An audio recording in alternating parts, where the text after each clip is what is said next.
Mr. Speaker, when I made my maiden speech, all in this chamber, a little over 2 decades ago, Margaret Thatcher had been elevated to the other place.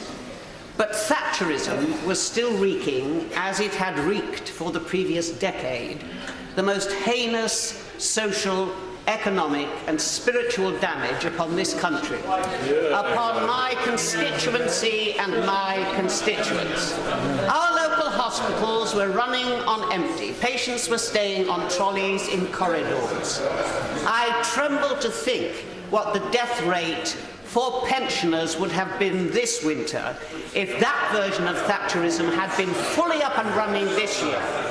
Our schools, parents, teachers, governors, even pupils seem to spend an inordinate amount of time fundraising in order to be able to provide basic materials such as paper and pencils.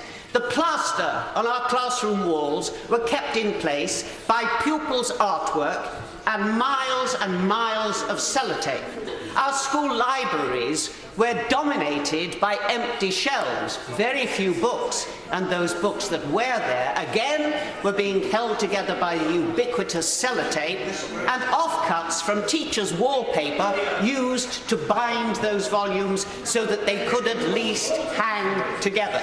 But by far, the most dramatic and heinous demonstration of Thatcherism was certainly not only in London, but across the whole country in metropolitan areas, where every single shop doorway, every single night, became the bedroom, the living room, the bathroom for the homeless.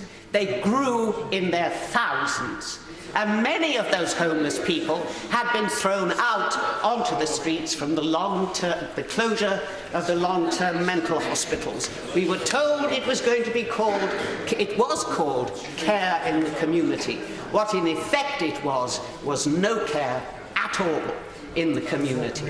I was interested to hear about Baroness Thatcher's willingness to invite those who had nowhere to go for Christmas. It's a pity she didn't start building more and more social houses after she entered into the right to buy. So perhaps there would have been fewer homeless people than there were. As a friend of mine said, during her era, London became a city Hogarth would have recognised, and indeed he would.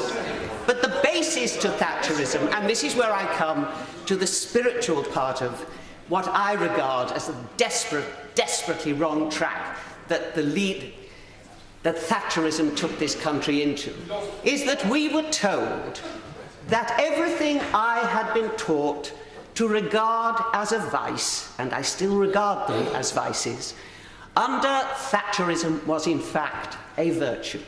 Greed, selfishness, no care for the weaker, sharp elbows, sharp knees, they were the way forward. We've heard much over and will continue to hear over the next week of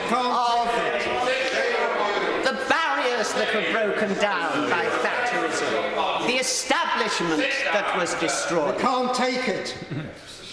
What we actually saw, the word that has been circling around with stars around it, is that she created an aspirational society.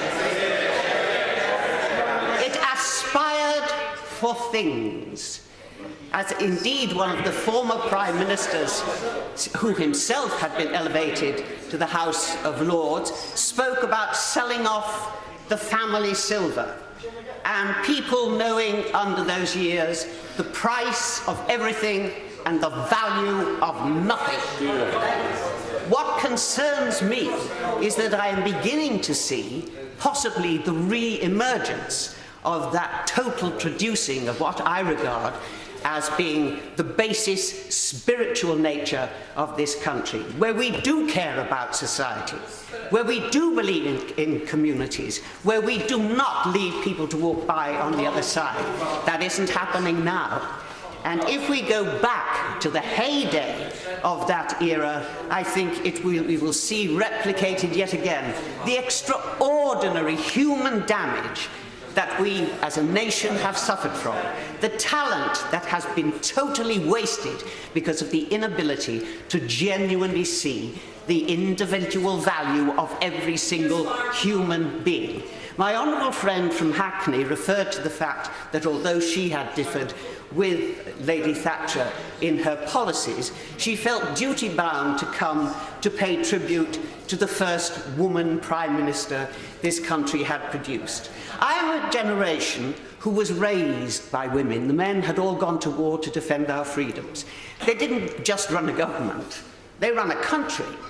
And the women that I knew, who raised me and millions of people like me, who ran our factories and our businesses, put out the fires when the bombs dropped, they would not have recognized their definition of womanliness as being incorporating an iconic model of Margaret Thatcher to pay tribute to the first Prime Minister deputed by female gender. Okay, but a woman not on my terms.